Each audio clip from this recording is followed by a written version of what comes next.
Carla Chávez. Presidente encargado, un cordial saludo para los colegas asambleístas, para los ciudadanos que siguen este debate y para mi provincia Los Ríos. Hoy, el primer poder del Estado se encuentra en el momento más importante de la vida republicana del Ecuador de los últimos 20 años. La Asamblea Nacional deberá decidir si está del lado del pueblo o si fungirá de Congreso Nacional de los años 90 para ser el sepulturero de la dignidad y del futuro de todos los ecuatorianos. Con este denominado proyecto de ley de crecimiento económico, que de crecimiento económico solo tiene el membrete, ya que en realidad es una ley netamente recaudatoria. Lamentablemente, el proyecto de ley que hoy debatimos no está en sintonía con la realidad ni las preocupaciones del ciudadano común y de la familia ecuatoriana, como son los problemas de empleo, de inversión, de productividad, de la carga tributaria para los emprendimientos, sino que por el contrario ha priorizado 3 temas. Satisfacer los caprichos del Fondo Monetario Internacional, buscar la forma de exprimir el bolsillo del pueblo con más impuestos e impulsar reformas con dedicatorias a más de 20 cuerpos normativos. Respecto de los temas mencionados, me referiré en esta intervención. En el primer caso, me preocupa profundamente que la carta de intención del Fondo Monetario Internacional esté por encima de lo que dispone la Constitución del Ecuador. Señor presidente, colegas asambleístas, el artículo 295 de la Constitución expresamente dispone que cualquier aumento en los gastos del presupuesto general del Estado deberá ser autorizado por la Asamblea Nacional. Sin embargo, el artículo 118 de este proyecto de ley que envía el Ejecutivo establece un procedimiento en el Código de Planificación y Finanzas Públicas que no consta ni en la Constitución ni en la Ley Orgánica de la Función Legislativa. Lo más grave es que no solo se autorizará el incremento de los gastos, sino también los ingresos y el financiamiento, lo que significa que cualquier gobierno, con la complicidad de la Asamblea Nacional, podrá endeudar al país a través de un procedimiento legislativo claramente inconstitucional y sin respetar, que esto es importante decirlo, sin respetar la regla fiscal de la que tanto se jactan. Ahora bien, respecto de las reformas al Código Orgánico Monetario y Financiero, que ocupa el 50% de este proyecto de ley, se cambia la parte orgánica y las atribuciones de las entidades del sistema financiero y monetario de nuestro país. Básicamente, el Banco Central y la Junta de la Política Monetaria y Financiera volverán a ser manejados, y esto es importante que el pueblo lo sepa, volverán a ser manejados y cooptados por los grupos económicos y políticos bajo el pretexto de gozar de autonomía. Tal como fue y ocurrió ya en el 96, cuando se designó a Álvaro Noboa como presidente de la Junta Monetaria.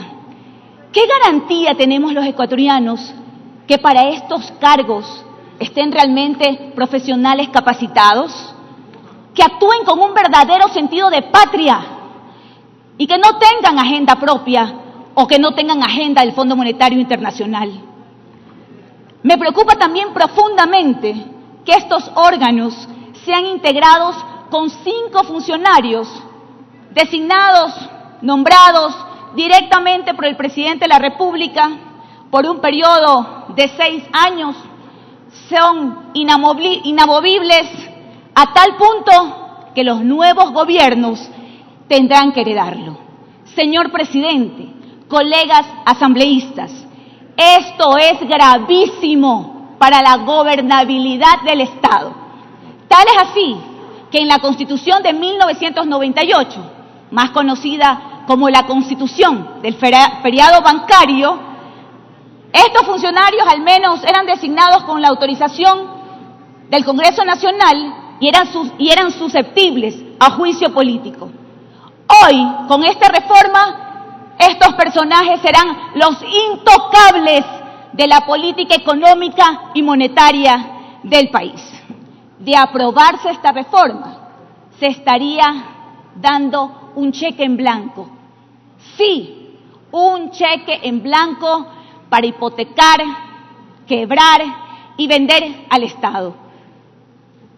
Y al sistema financiero nacional también, ya que el control y la regulación del Banco Central favorece a la banca y perjudica a los ciudadanos. Desde ya, anticipo mi voto de rechazo a esta reforma, principalmente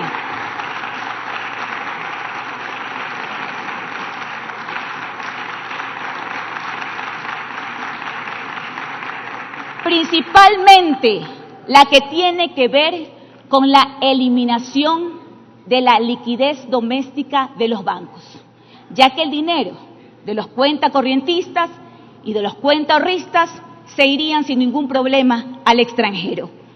Yo no olvido lo que el pueblo vivió y sintió cuando colapsó en 1999 el sistema financiero nacional con la receta del FMI. Yo no voy a ser cómplice del llanto, sufrimiento y muerte del pueblo ecuatoriano.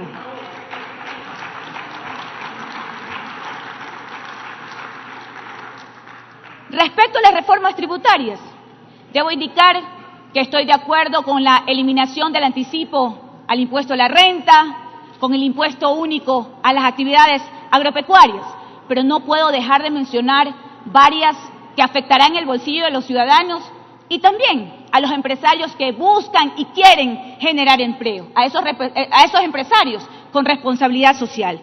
Un ejemplo claro es la reforma del artículo 10, numeral 9 de la Ley de Régimen Tributario Interno, en el cual se reduce del 100% al 50% las deducciones adicionales al impuesto a la renta por el pago de remuneraciones y aporte al IES por los nuevos contratos laborales. Es ilógica esta reforma, no tiene sentido si, como el nombre de membrete que dice crecimiento económico, si lo que se busca es estimular e incentivar, generar empleo para esos más de 4 millones de ecuatorianos que todavía no tienen empleo adecuado y para ese 9.5% de la población que todavía vive en la extrema pobreza. Otro golpe para los emprendedores es que las micro, pequeñas y medianas empresas ya no tendrán derecho a la deducción del 100% adicional al impuesto a la renta respecto de los gastos incurridos para innovar, mejorar su productividad y abrirse a nuevos mercados, sino solo al 50% conforme a la reforma al numeral 17 del artículo 10 de la ley antes referida. Señor presidente, colegas asambleístas, mucho cuidado, esta asamblea solape la corrupción y la impunidad.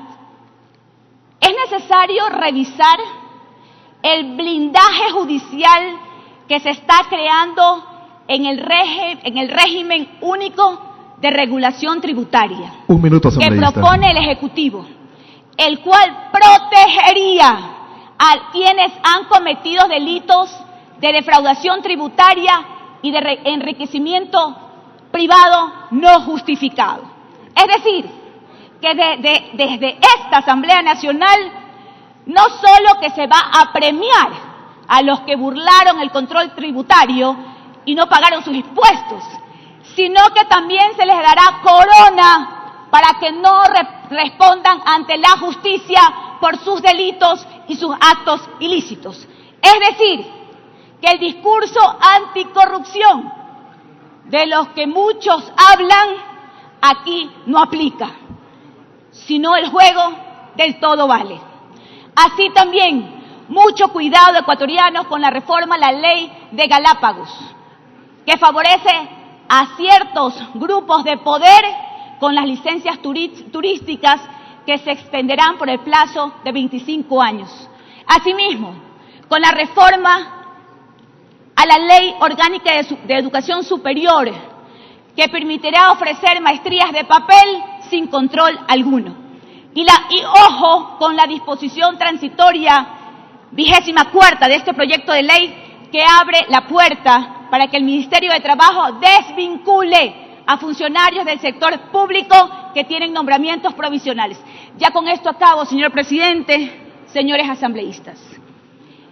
El país no resiste más errores. No podemos permitir tramitar un proyecto de ley sin un análisis responsable. El Ecuador requiere trabajo, estabilidad, confianza hacia sus instituciones. Hace pocos días se levantó el pueblo rechazando la eliminación de los subsidios a los combustibles, dejándonos claro que esta Asamblea Nacional necesita legislar en favor de las grandes mayorías, no en respuesta a las imposiciones de organismos internacionales o vanidades de grupos económicos que sueñan con el Ecuador de la sucretización, con el Ecuador del feriado bancario o de las privatizaciones. Hoy, esta Asamblea tiene un compromiso con la historia, con nuestros hijos, con las futuras generaciones. O escoge estar del lado del pueblo o ser cómplice de su desgracia. Muchas gracias, señor presidente. Tiene la palabra